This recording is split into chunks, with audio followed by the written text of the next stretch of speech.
Hello. सभी प्रिय साथियों को नमस्कार, गुड मॉर्निंग, जय हिंद, जय भारत। कैसे हैं आप सब लोग?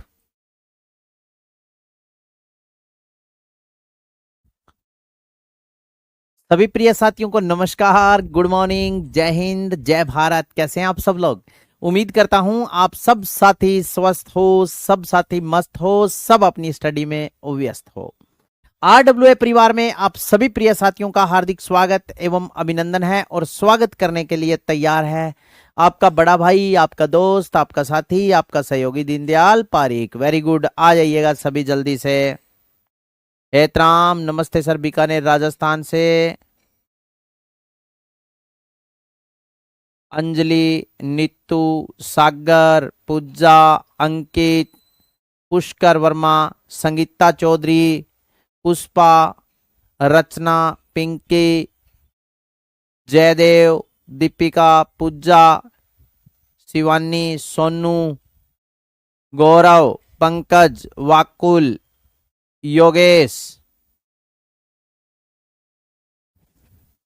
योगेश क्या पूछ रहा है? हेलो सर, प्लीज बता दो। माँ करणी की धरा देशनोक से। जय जय माँ करणी। आसू देशनोक तो आता हूं मैं, करणी माता के मंदिर पर कई बार आया हूं। Sudesh, Kajal, Hemraj, very good very good.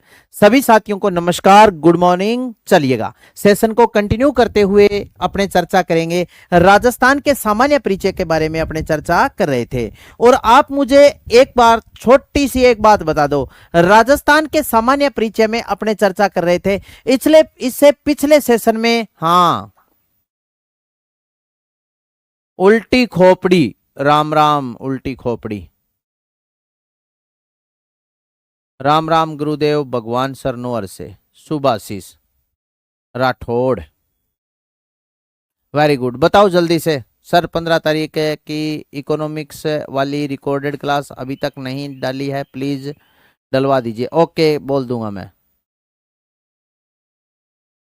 हाँ, ऐसा ही, कोई बात नहीं। योगेश पूछ रहा है कि ऐसा ही फॉर्म भरने में गलती हो गई। कोई बात नहीं दोस्त, गलती इंसान से ही होती है, लेकिन गलती सॉल्व के लिए जैसे ही फॉर्म क्लोज हो जाएंगे उसके बाद में आपको टाइम मिलेगा। एक बार पुनः ओपर होंगे, वो इसीलिए होंगे गलती सुधारने के लिए। कोई बात नहीं, चिंता मत कर, अच्छे से तैयारी कर। बस तू 2 स्टार बनवाना दे दे, करना पर लगाना खतर। चलो, हाँ, तो बताइए जल्दी से। हाँ, कहां तक पढ़ लिया था इससे पिछले सेशन में? फिर आज की बात मैं स्टार्ट करता हूं। उत्तर प्रदेश से राम राम, राजस्थान से राम राम भाई। चलो, जल्दी आ जाएगा फॉर्म फिल का वीडियो। बताओ बताओ जल्दी से। इससे पिछली कक्षा में अपने जो पढ़ रहे थे साथियों, वो मैंने आपको राजस्थान के उत्तर, दक्षिण, पूर्व और पश्चिमी बिंदुओं के बारे में बताया था। उत्तर, दक्षिण और पूर्व पश्चिम बिंदुओं के बारे में मैं आपको एक बार पुनः बता देता हूं।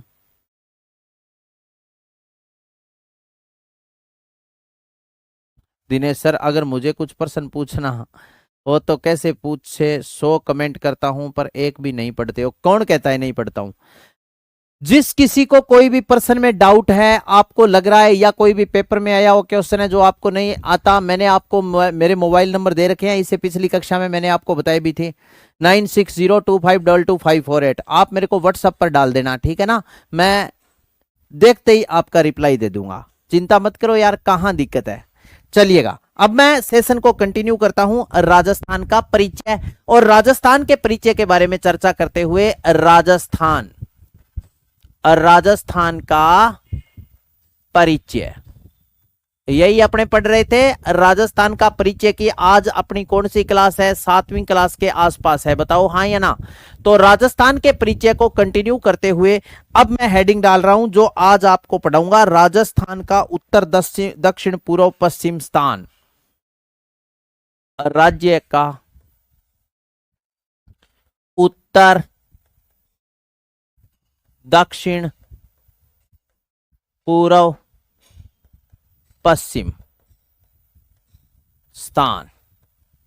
राजस्थान का उत्तर दक्षिण पूर्व पश्चिम स्थान कौन सा है, यही चर्चा अपने को करनी है। तो राजस्थान का उत्तर दक्षिण पूर्व पश्चिम स्थान, लेकिन इससे पहले मैंने कल के सेशन में आपको राजस्थान का मध्यवर्ती स्थान कौन सा है, राजस्थान का मध्यवर्ती जिला कौन सा है, इसके बारे में मैंने आपको बता दी थी सारी बातें। बताओ हाँ या ना। और अब अपने चर्चा करेंगे राजस्थान का उत्तर दक्षिण पूर्व पश्चिमी स्थान है कौन कौन सा है, हाँ या ना। तो क्या सेशन को मैं कंटिन्यू करूं राजस्थान का उत्तर दक्षिण पूर्व पश्चिम स्थान है बताने के लिए आपको।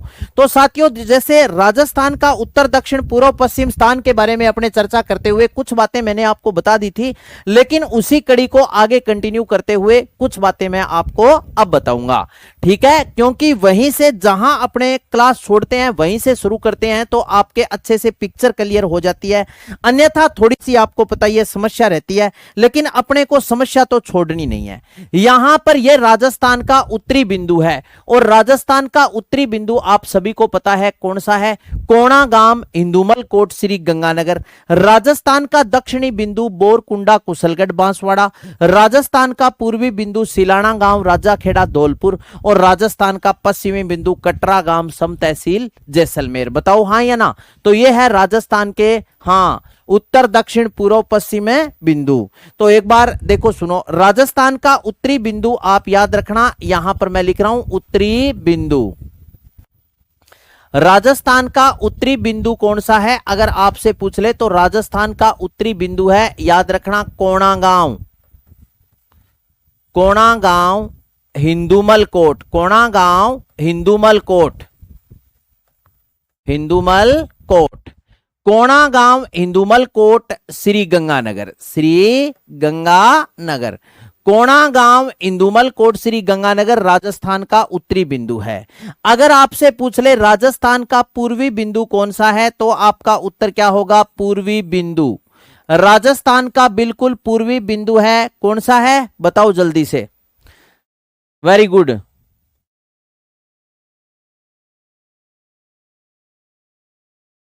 हाँ बताओ, पूर्वी बिंदु राजस्थान का कौन सा है, सिलाना गांव। कौन सा गांव है, सिलाना गांव।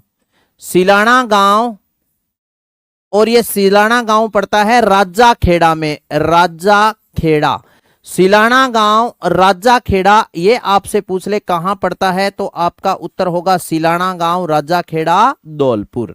इसके बाद में यहां पर जो आ जाता है वो आ जाता है राजस्थान का कौन सा बिंदु, राजस्थान का दक्षिणी बिंदु। राजस्थान का दक्षिणी बिंदु कौन सा है तो यहां पर देखो दक्षिणी बिंदु। राजस्थान का दक्षिणी बिंदु कौन सा है मैं आपसे पूछूं तो आपका उत्तर होगा बोरकुंडा। बोरकुंडा, राजस्थान का दक्षिणी बिंदु है बोरकुंडा, और ये बोरकुंडा पड़ता है कुशलगढ़ में। और कुशलगढ़ में आपसे पूछूं कहां पड़ता है तो बोरकुंडा कुशलगढ़ पड़ता है बांसवाड़ा में। बोरकुंडा कुशलगढ़ बांसवाड़ा। जबकि राजस्थान का पश्चिमी बिंदु है कटरा गांव, सम पश्चिमी बिंदु। पश्चिमी बिंदु, राजस्थान का पश्चिमी बिंदु कौन सा है तो आपका उत्तर होगा कटरा गांव। कटरा गांव, सम जैसलमेर। कटरा गांव, सम जैसलमेर। सम जैसलमेर, कटरा गांव, सम जैसलमेर। ये हो गया राजस्थान का उत्तर दक्षिण पूर्व पश्चिम बिंदु, ठीक है। तो यहां तक की सारी बातें इससे पिछली कक्षा में हो गई थी अपनी, है ना। बताओ हाँ ये ना। अब बैच ना अब रफ्तार पकड़ेगा, ठीक है ना, ध्यान रखना। अब मैं थोड़ी सी रफ्तार बढ़ाऊंगा क्योंकि धीरे धीरे धीरे धीरे रफ्तार बढ़ाएंगे। बोल दूंगा हिंदी की, तो समझ गए मेरी बात। रब बढ़ा दूं क्या, एक बार ऐसे थंबनेल थम्स अप के माध्यम से मुझे सूचित करो, रफ्तार बढ़ा दूं थोड़ी सी, क्योंकि पहले 2-3 दिन मैं धीरे चलता हूं, मुझे पता होता है, सारा बताने की जरूरत नहीं, क्योंकि मेरा 13-14 साल आप सभी दोस्तों के बीच में बीता है। तो ये देखो, ये हो गया राज्य का उत्तर दक्षिण पूर्व पश्चिमी स्थान। और मैंने आपको राजस्थान का मध्यवर्ती स्थान बहुत अच्छे से बता रखा है कि राजस्थान का मध्यवर्ती स्थान अगर आपसे पूछ ले कौन सा है तो आपको डरने का जरूरत ही नहीं है। इससे पिछली कक्षा में लिपोलाई, लिपोलाई कहां पड़ता है, नागौर में। यह है राजस्थान का मध्यवर्ती स्थान। राजस्थान का उत्तर दक्षिण पूर्व पश्चिम बिंदु हो गया। चलिएगा अब इसके बाद में आगे की और चर्चा करते हैं। तो आगे की चर्चा करते हुए अब अपने जो बात करेंगे वो पढ़ेंगे राजस्थान के छोटे और बड़े जिले, जबकि राजस्थान का दोस्तों मैं आपको बड़ा जिला तो बता दूंगा, लेकिन राजस्थान का छोटा जिला मैं आपको अभी तक नहीं बताऊंगा।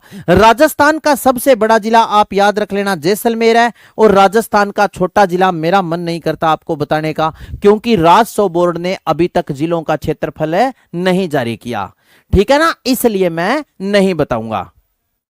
समझ गए? तो बड़ा जिला आप याद रखना जैसलमेर।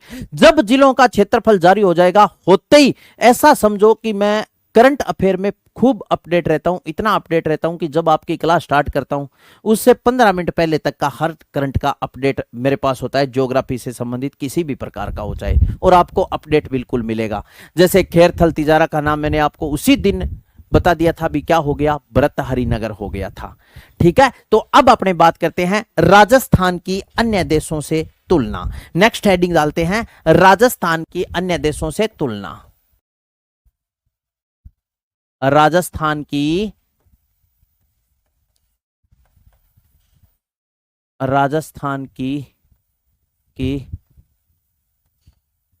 अन्य देशों से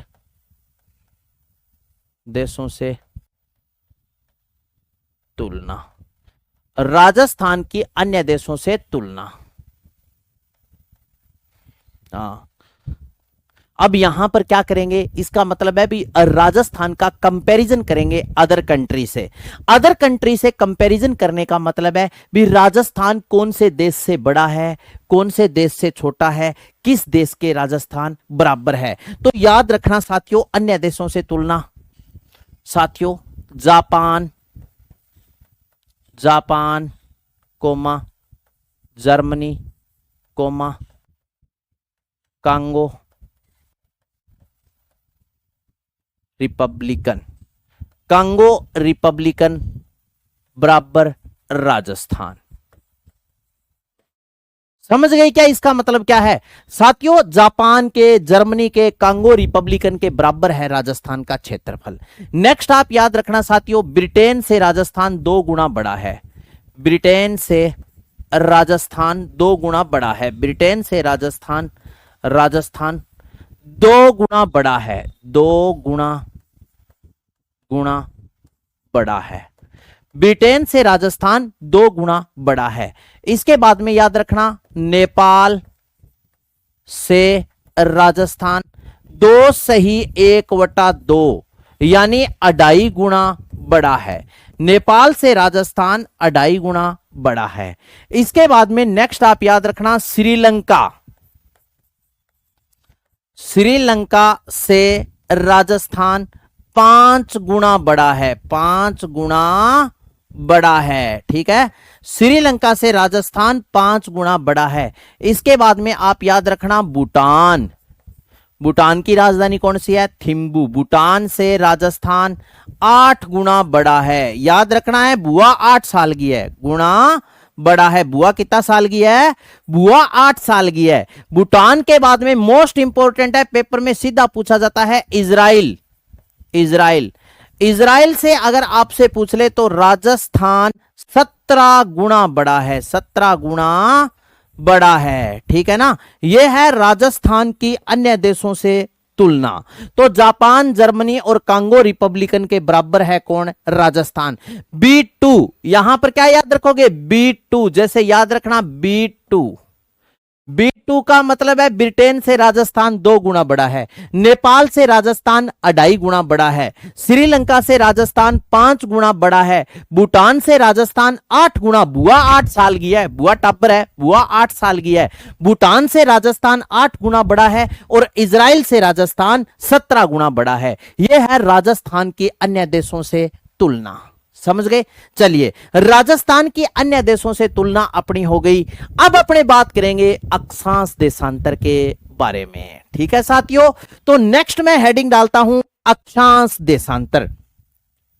सच्ची बात बताऊं ना साथियों, मैं ये नहीं है भी मेरी पर्सनैलिटी के लिए बोल रहा हूं, नहीं, भगवान की अच्छी कृपा है, भगवान की कृपा से सब कुछ बोल रहा हूं कि जब मैं राजस्थान का सामान्य परिचय आपको कंप्लीट करवा दूंगा और राजस्थान का भौतिक प्रदेश कंप्लीट करवा दूंगा, एक तो जनरल इंट्रोडक्शन और दूसरा टॉपिक मैंने आपको बताया फिजिकल पार्ट।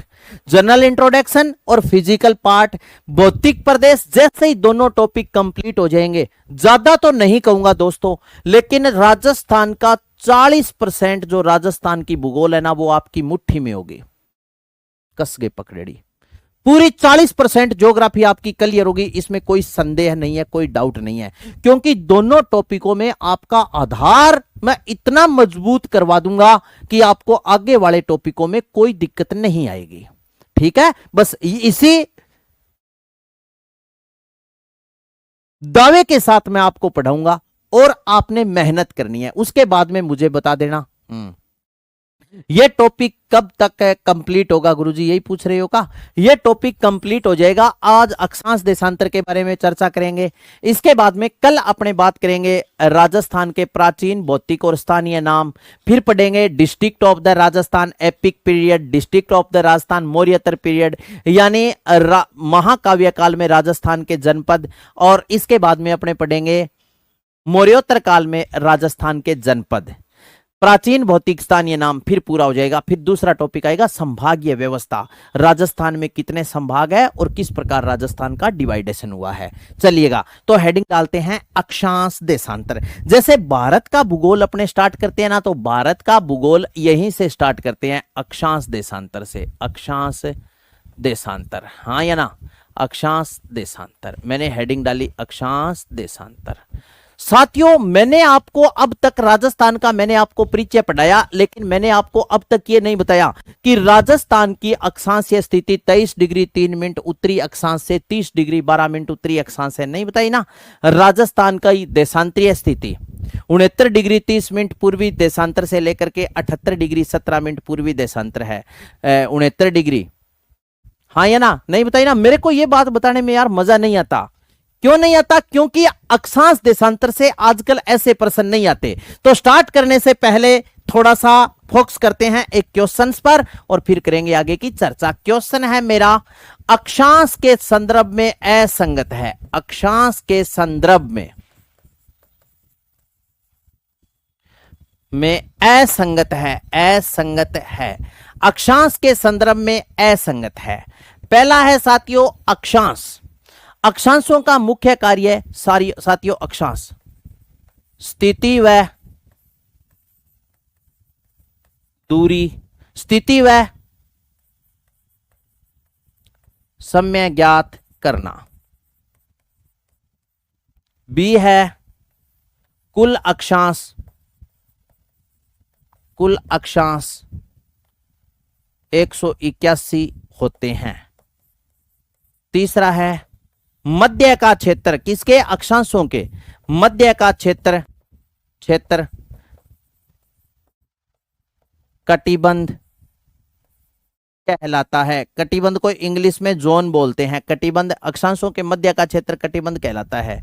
डी ऑप्शन है राजस्थान की अक्षांशीय स्थिति, राज्य की अक्षांशीय स्थिति, राज्य का अक्षांशीय विस्तार, राज्य का अक्षांशीय विस्तार, एक्सटेंट, अक्षांशीय विस्तार, विस्तार 7 डिग्री 9 मिनट है।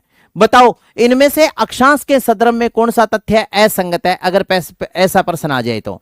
क्योंकि मैं आपको सीधा इतना ही बता दूं कि राजस्थान की अक्षांशीय स्थिति 23 डिग्री 3 मिनट उत्तरी अक्षांश से 30 डिग्री 12 मिनट उत्तरी अक्षांश है। अगर ऐसा प्रश्न आ जाए तो फिर आप क्या करोगे? ये भूगोल वाले मास्टर ने एग्जाम सेंटर में बैठे इस भूगोल वाले मास्टर को गाली दोगे कि मर जाने 5-6 महीना शान ली, अक्षांश देशांतर को एक प्रश्न आयो वो अण बतायो को नहीं, हाँ या ना? ऐसा तो नहीं है? हाँ,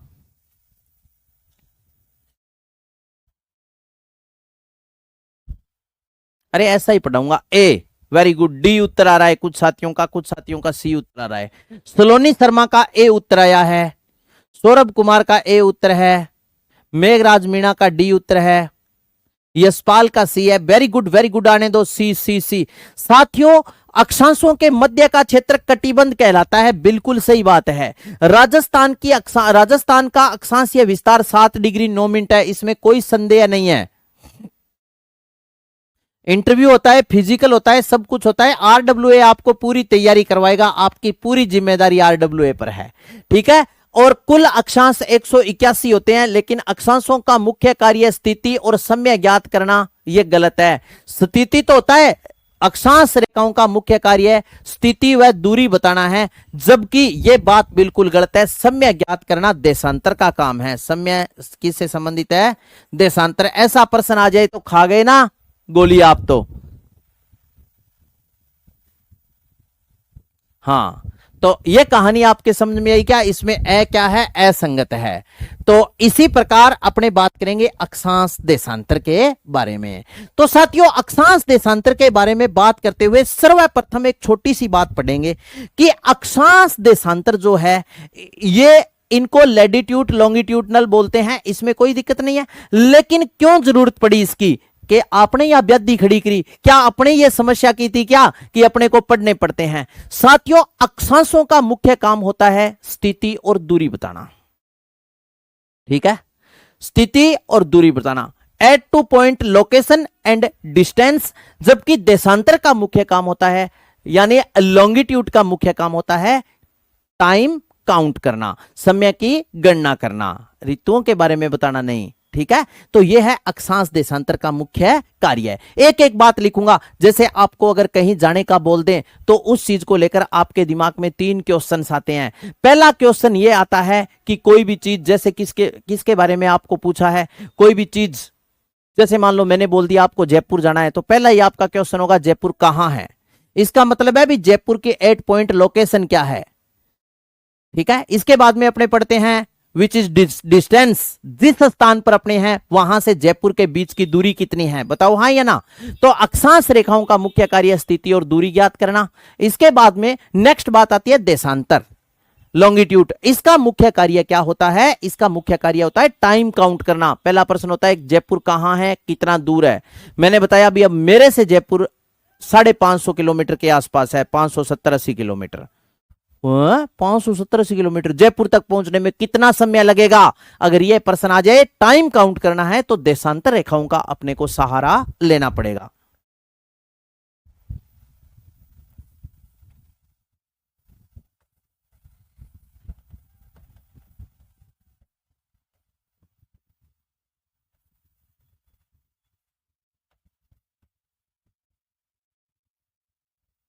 लैटिट्यूड और लॉन्गिट्यूड समझ गए? चलिएगा, अब एक एक बात करके सर्वप्रथम मैं आपको जो भी बात बताऊंगा वो बताऊंगा अक्षांश के बारे में। तो यहां पर मैंने हेडिंग डाली अक्षांश। सर्वप्रथम चलो 2 बातें और कर लेते हैं। अगर आपसे पूछ ले अक्षांश देशांतर, इसका सर्वप्रथम उल्लेख किसने किया था? सर्वप्रथम अक्षांश देशांतर का उल्लेख किसने किया था? तो आपका उत्तर क्या होगा? सर्वप्रथम अक्षांश देशांतर का जो उल्लेख है वो ग्रीक भूगोलवेत्ता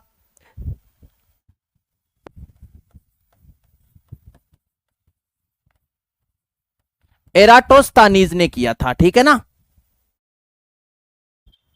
एराटोस्थनीज ने क्या किया था? सर्वप्रथम उल्लेख किया था। और अगर आपसे पूछ ले कि खगोल शास्त्री सर्वप्रथम उल्लेख, एक तो एराटोस्थनीज, दूसरा याद रखना खगोल शास्त्री, खगोल शास्त्री, खगोल शास्त्री, शास्त्री हिप्पोक्स, खगोल शास्त्री हिप्पोक्स, इसने क्या किया था? इन दोनों ने अक्षांश देशांतर का सर्वप्रथम उल्लेख किया था। सर्वप्रथम उल्लेख एक तो एराटोस्थनीज का नाम मिलता है और एक खगोल शास्त्री हिप्पोक्स का नाम मिलता है। अब दोनों के बारे में अलग अलग अपने क्या करेंगे? पढ़ेंगे। सर्वप्रथम अपने बात करेंगे अक्षांश के बारे में। तो यहां पर मैंने लिखा अक्षांश। इस अक्षांश के संदर्भ में आपको साथियों पता होना चाहिए कि अक्षांश है क्या। अक्षांश क्या है? ग्लोब पर अक्षांश है क्या? ग्लोब पर। कहां पर? ग्लोब पर उत्तर, ग्लोब पर पूर्व से पश्चिम, ग्लोब पर पूर्व से पश्चिम की ओर खींची गई, पूर्व से पश्चिम की ओर, पश्चिम की ओर, पूर्व से पश्चिम की ओर खींची गई काल्पनिक रेखा, गई काल्पनिक रेखा ग्लोब पर पूर्व से पश्चिम की ओर खींची गई काल्पनिक रेखा कौन सी है? अक्षांश रेखा।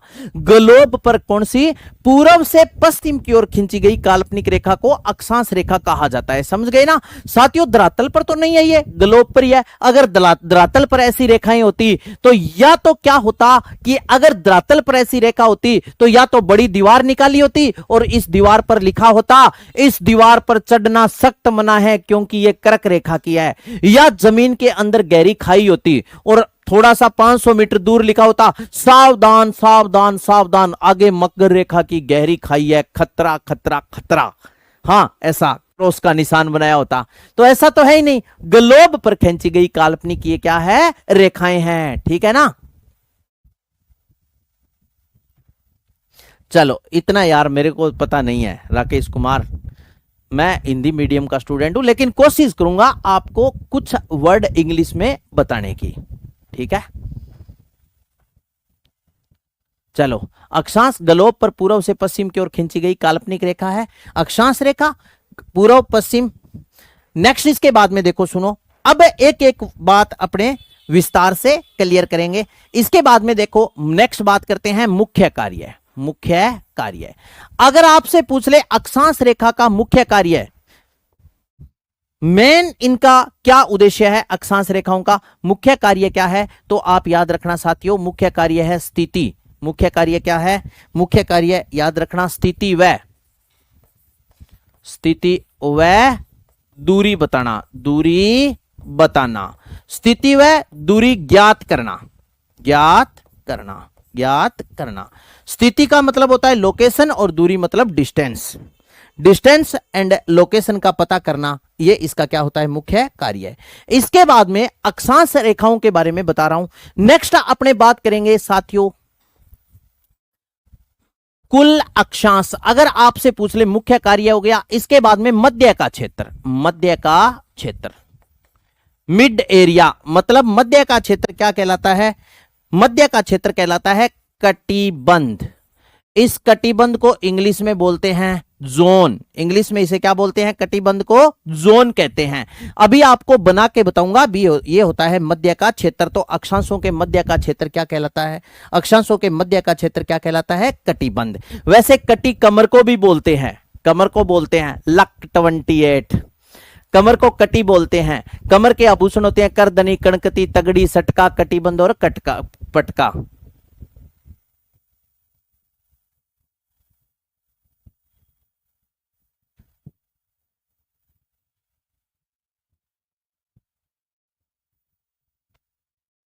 हाँ, जितना होगा उतना आपको बता दूंगा।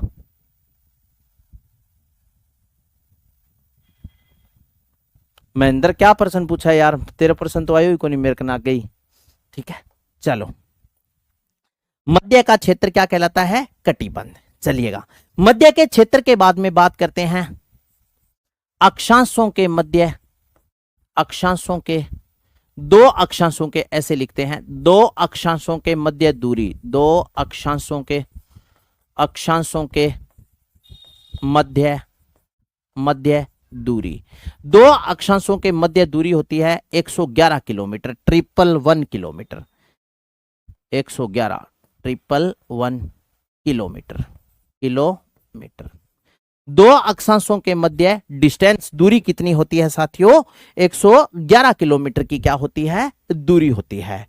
ठीक है, अब नेक्स्ट पेज पर एक तरफ तो मैं बनाऊंगा और एक तरफ आपको सारी बातें बताऊंगा, तभी मजा आएगा, नहीं तो फिर आपके समझ में भी नहीं आएगी सारी बातें। चलिएगा, अगर बात करें दोस्तों तो इस प्रकार ये क्या होती है? संपूर्ण पृथ्वी। ये है संपूर्ण पृथ्वी। अब यहां पर देखो, सुनो, ये जो रेखा है, इस रेखा को क्या बोलेंगे? अपने आप सभी को अच्छे से पता है, ये रेखा कौन सी है? विषुवत रेखा, या इसको बोलते हैं भूमध्य रेखा। विषुवत रेखा, या इसको बोलते हैं इंग्लिश में इक्वेटर लाइन। और ये है 0 डिग्री लैटिट्यूड। 0 डिग्री लैटिट्यूड विषुवत रेखा। या इसको बोलते हैं इक्वेटर लाइन। 23.5 डिग्री उत्तरी अक्षांश में खींची गई काल्पनिक रेखा इस प्रकार, इसको बोलते हैं ट्रॉपिक ऑफ कैंसर यानी कर्क रेखा। ये क्या है? कर्क रेखा। और ये है 23.5 डिग्री नॉर्थ में, 23.5 डिग्री नॉर्थ में। और यहां पर जो रेखा आती है यह है मकर रेखा। ये कौन सी रेखा है? मकर रेखा। मकर रेखा को बोलते हैं ट्रॉपिक ऑफ कैप्रिकोरियन। यह है 23.5 डिग्री साउथ में, 23.5 डिग्री साउथ में। कोई दिक्कत नहीं है। अब इसके बाद में देखो, सुनो, जो इस प्रकार रेखाएं खींची गई इसको अपने बोल सकते हैं साथियों पूर्व से पश्चिम या पश्चिम से पूर्व की ओर खींची गई जो ये काल्पनिक रेखाएं हैं, इन रेखाओं को क्या बोलते हैं? इन रेखाओं को कहा जाता है अक्षांश रेखाएं। इनको क्या बोलते हैं? अक्षांश रेखाएं कहा जाता है। तो मैंने आपको बताया दो अक्षांशों के मध्य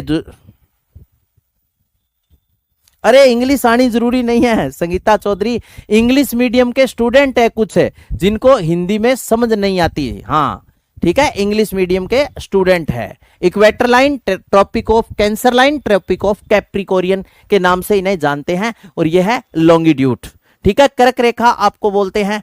ठीक है, तो अपने बोल सकते हैं इक्वेटर, ट्रॉपिक ऑफ कैप्रिकोरियन लाइन कौन सी होती है? 23.5 डिग्री उत्तरी अक्षांश रेखा, नॉर्थ लाइन जिसे बोलते हैं। ठीक है, और यह है साउथ लाइन। कोई दिक्कत नहीं है। वैसे इसकी दिशा जो है वो कौन सी है? ईस्ट वेस्ट या वेस्ट ईस्ट कुछ भी बोल सकते हैं, कोई दिक्कत नहीं है। तो अब यहां से आगे की बातें मैं लिख रहा हूं। अब आपसे पूछेगा कुल लैटिट्यूड कितने होते हैं? इसका मतलब है कुल अक्षांश। कुल अक्षांश, दो बातें लिखूंगा, कुल अक्षांश। अगर आपसे पूछ ले कुल अक्षांश कितने होते हैं तो आपका उत्तर होगा कुल अक्षांश। देखो सुनो, इस प्रकार ऐसे लिख रहा हूं मैं, कुल अक्षांश 90 + 1 + 90 बराबर 181। कुल अक्षांश कितने होते हैं? टोटल आपसे पूछ ले लैटिट्यूड कितने होते हैं तो 181। कैसे? 111.32 किलोमीटर। नहीं, अक्षांशों के मध्य दूरी 111 किलोमीटर। अजय कुमार याद रखना, इसमें कोई दिक्कत नहीं है। देशांतरों के मध्य दूरी 111.32 किलोमीटर होती है। ठीक है ना? तो यहां पर देखो 90 + 1 + 90 बराबर 181 किलोमीटर। कोई दिक्कत नहीं है।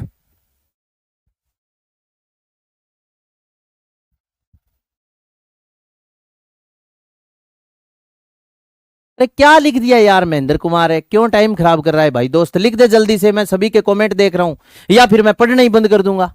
यही होगा, भी लिख दे तू जो भी तेरी समस्या है। अब ऐसे सारे बच्चे लिखते रहोगे और मैं आपके कमेंट ही कमेंट पढ़ता रहूंगा तो फिर मैं पढ़ाऊंगा कब? हाँ या ना? यही है भी, फिर मैं आपको पढ़ाऊंगा कब? समझ गए मेरी बात? या तो अपने बातें कर लेंगे। तो कुल अक्षांश कितने होते हैं? 90 + 1 + 90 बराबर 181। कोई दिक्कत नहीं है, 181 कुल अक्षांश होते हैं। अगर आपसे पूछ ले कुल अक्षांश रेखा, फिर आपको और एक बात बतानी है। नेक्स्ट देखो सुनो, कुल अक्षांश रेखा, अक्षांश रेखा, कुल अक्षांश रेखा अगर आपसे पूछ लेना तो आपका उत्तर होगा 89 + 1 + 89 बराबर 179। दोनों बातें क्लियर हो गई?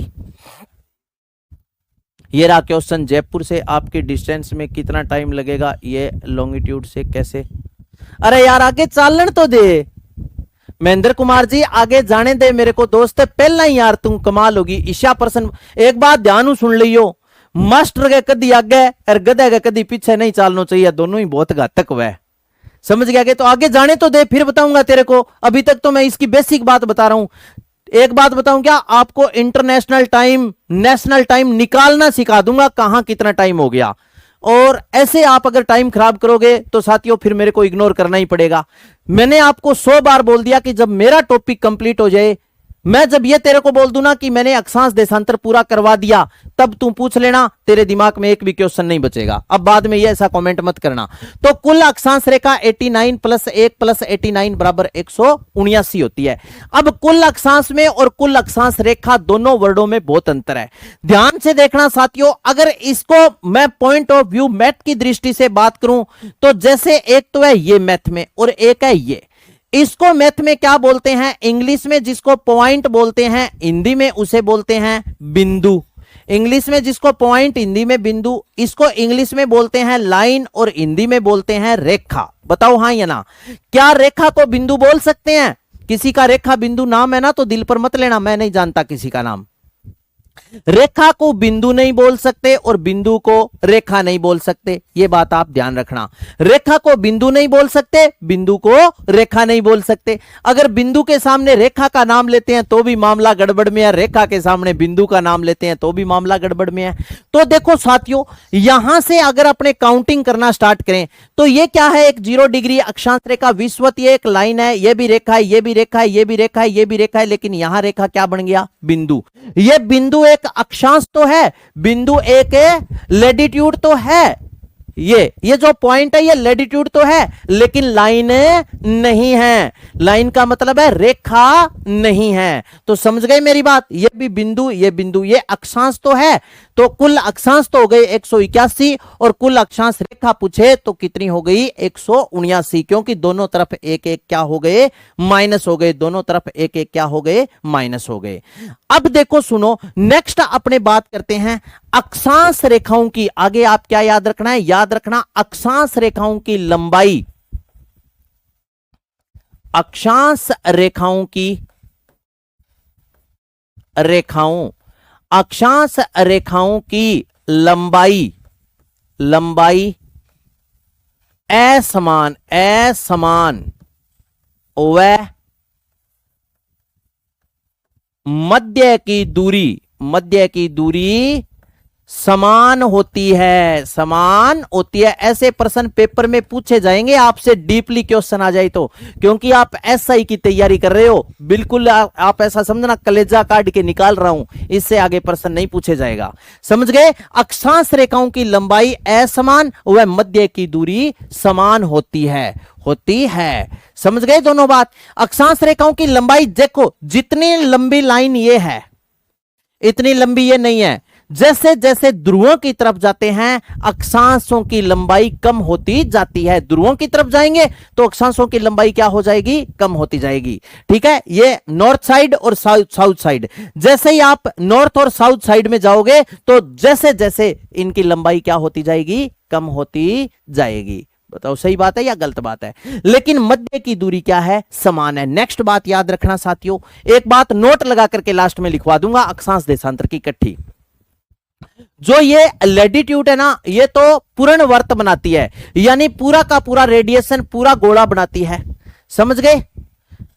और देशांतर जो रेखाएं हैं वो अर्धवर्त बनाती है। ये तो पूरा एरिया बनाती है और वो हाफ सेमी एरिया बनाती है, अर्धवर्त बनाती है। तो समझ गए? तो अक्षांश रेखाओं की लंबाई असमान व मध्य की दूरी क्या होती है साथियों? समान होती है। अब बात आती है राजस्थान की अक्षांशीय स्थिति। नेक्स्ट मैं लिख रहा हूं राजस्थान की अक्षांशीय स्थिति। अब आपको बता रहा हूं राजस्थान की अक्षांशीय स्थिति, राजस्थान की अक्षांशीय स्थिति, राजस्थान की अक्षांशीय स्थिति 23 डिग्री 3 मिनट उत्तरी अक्षांश से राजस्थान की अक्षांशीय स्थिति 23 डिग्री 3 मिनट उत्तरी अक्षांश से 30 डिग्री 12 मिनट उत्तरी अक्षांश है। राजस्थान की अक्षांशीय स्थिति 23 डिग्री 3 मिनट उत्तरी अक्षांश से 30 डिग्री 12 मिनट उत्तरी अक्षांश है। ठीक है? तो समझ गए? ये है राजस्थान की अक्षांशीय स्थिति। ठीक है? राजस्थान यहां से देखो सुनो, जैसे अगर मैं आपके सामने बात करूं कि ये है 0 डिग्री, बताओ हाँ या ना? 1 2 3, यह है 23.5 डिग्री रेखा।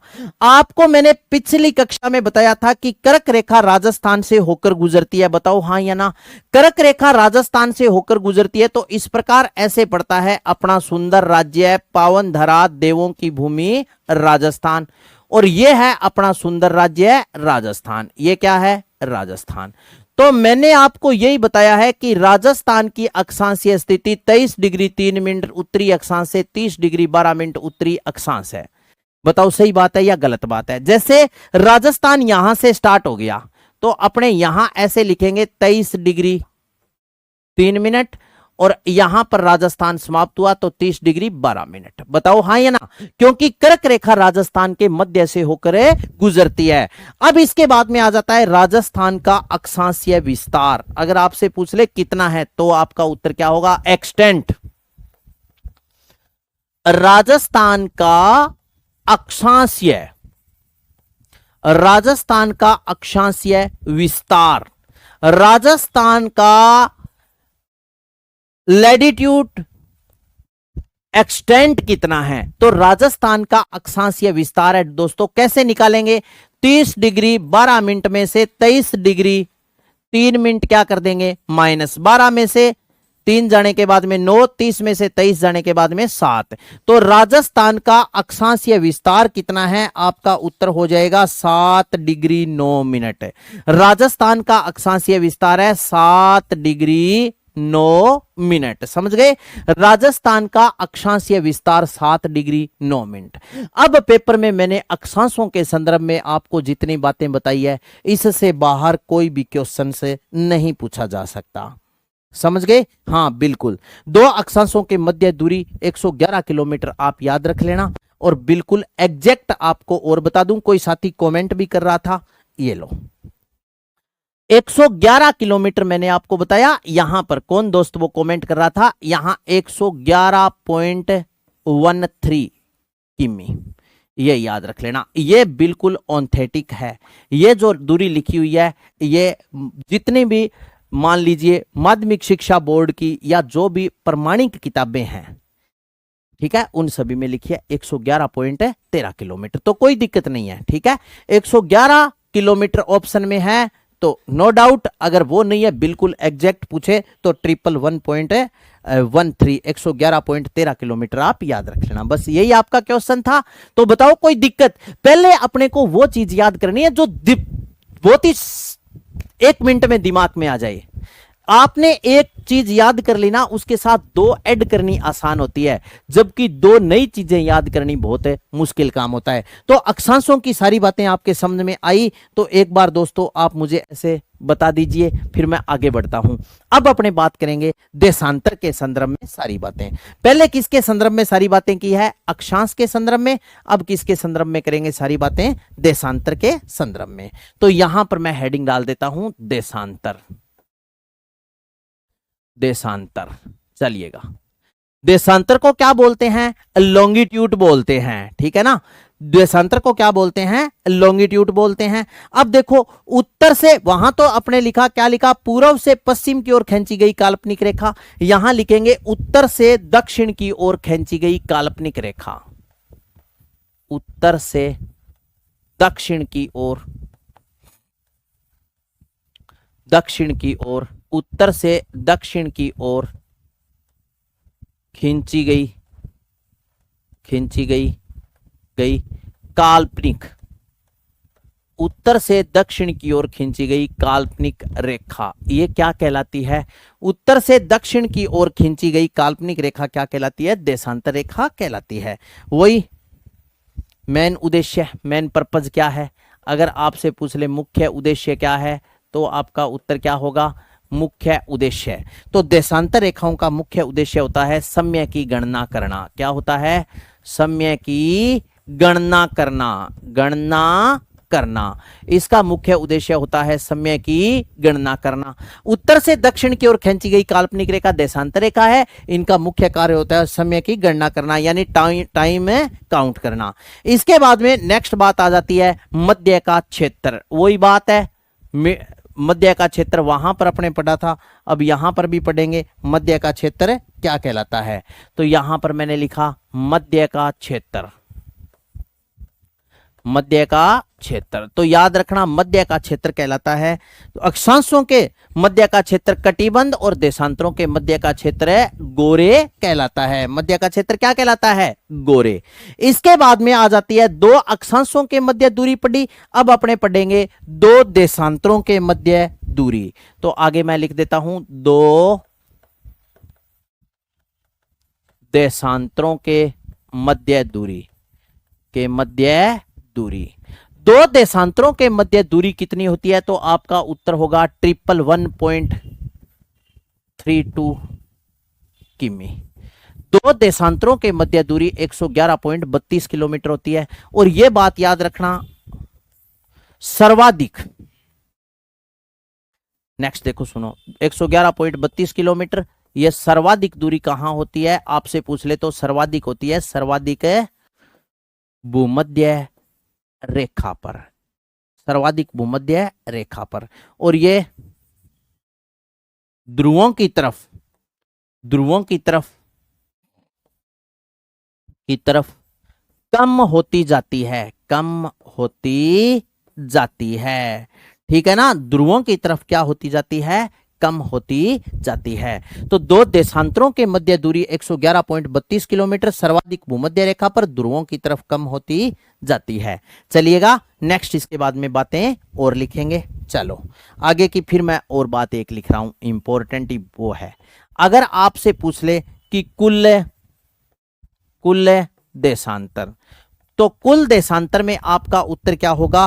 कुल देशांतर कितने होते हैं? कुल देशांतर होते हैं 180 प्लस 180 बराबर 360।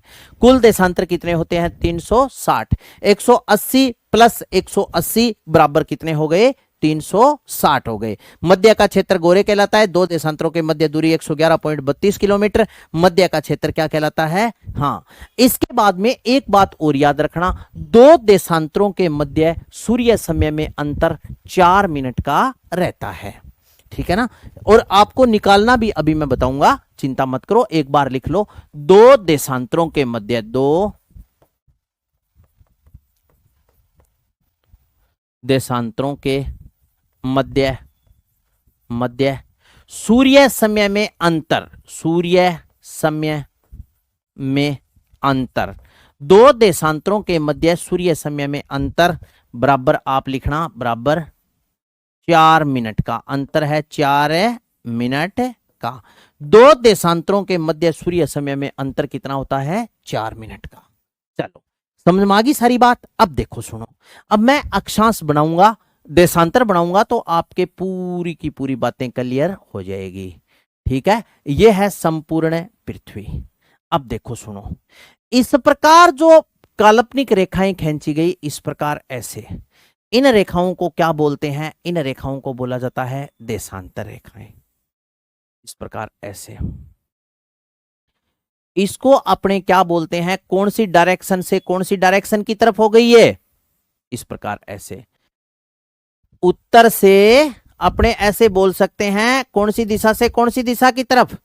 उत्तर से दक्षिण की ओर खींची गई काल्पनिक रेखाओं को क्या बोलते हैं? देशांतर रेखाएं कहा जाता है। समझ गए ना?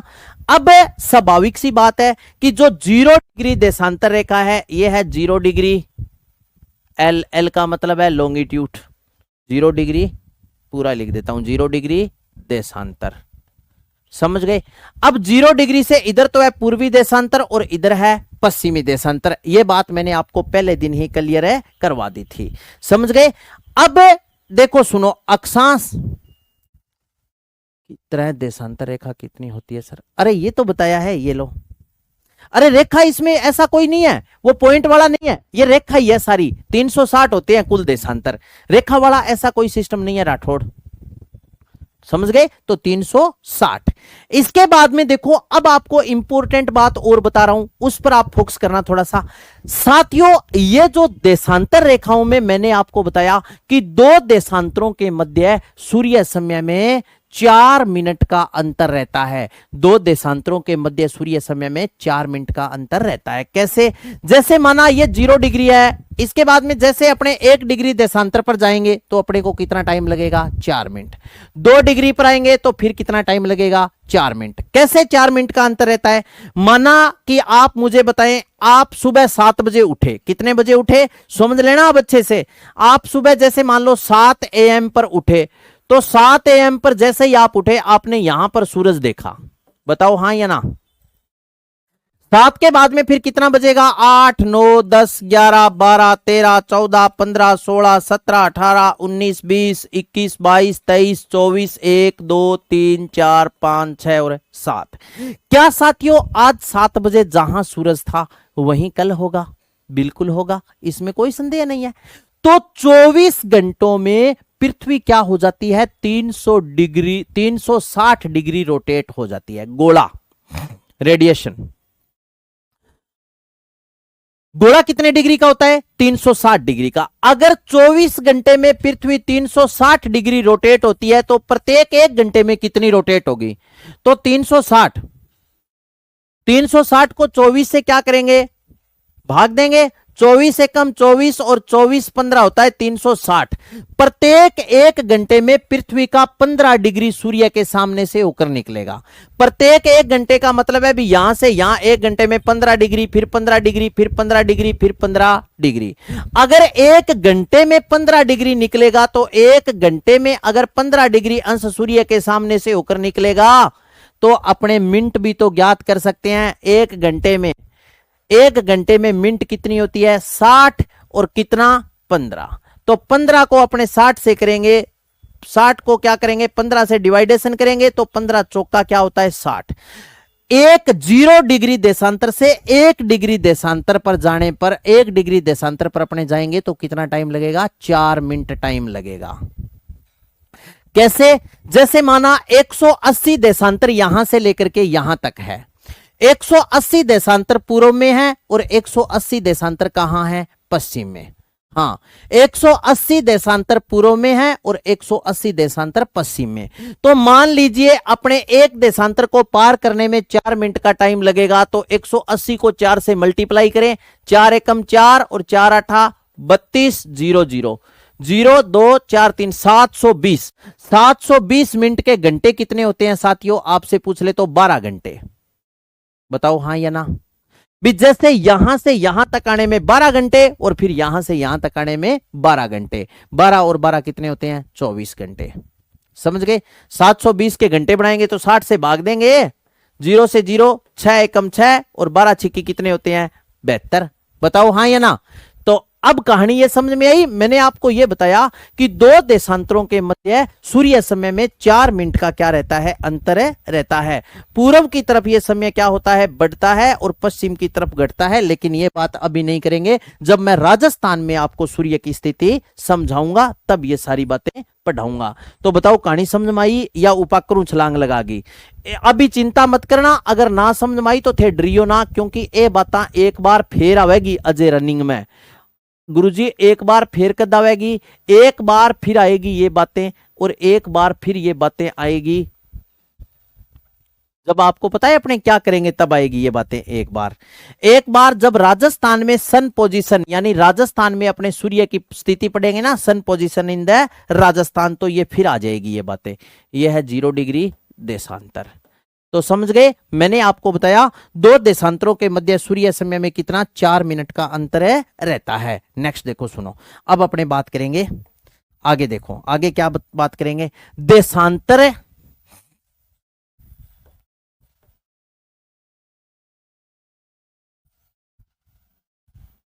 चलो अब आ जाती है राजस्थान की देशांतरीय स्थिति।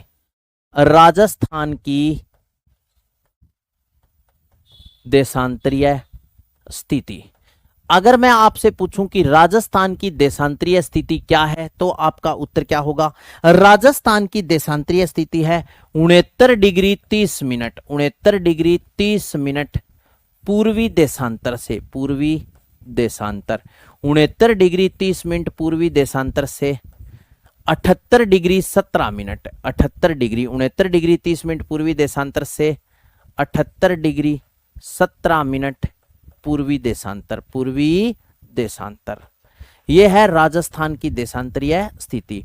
69 डिग्री 30 मिनट पूर्वी देशांतर से 78 डिग्री 17 मिनट पूर्वी देशांतर। समझ गए। राजस्थान की देशांतरीय स्थिति 69 डिग्री 30 मिनट पूर्वी देशांतर से 78 डिग्री 17 मिनट पूर्वी देशांतर। नेक्स्ट बात लिखेंगे, राजस्थान का देशांतरीय विस्तार।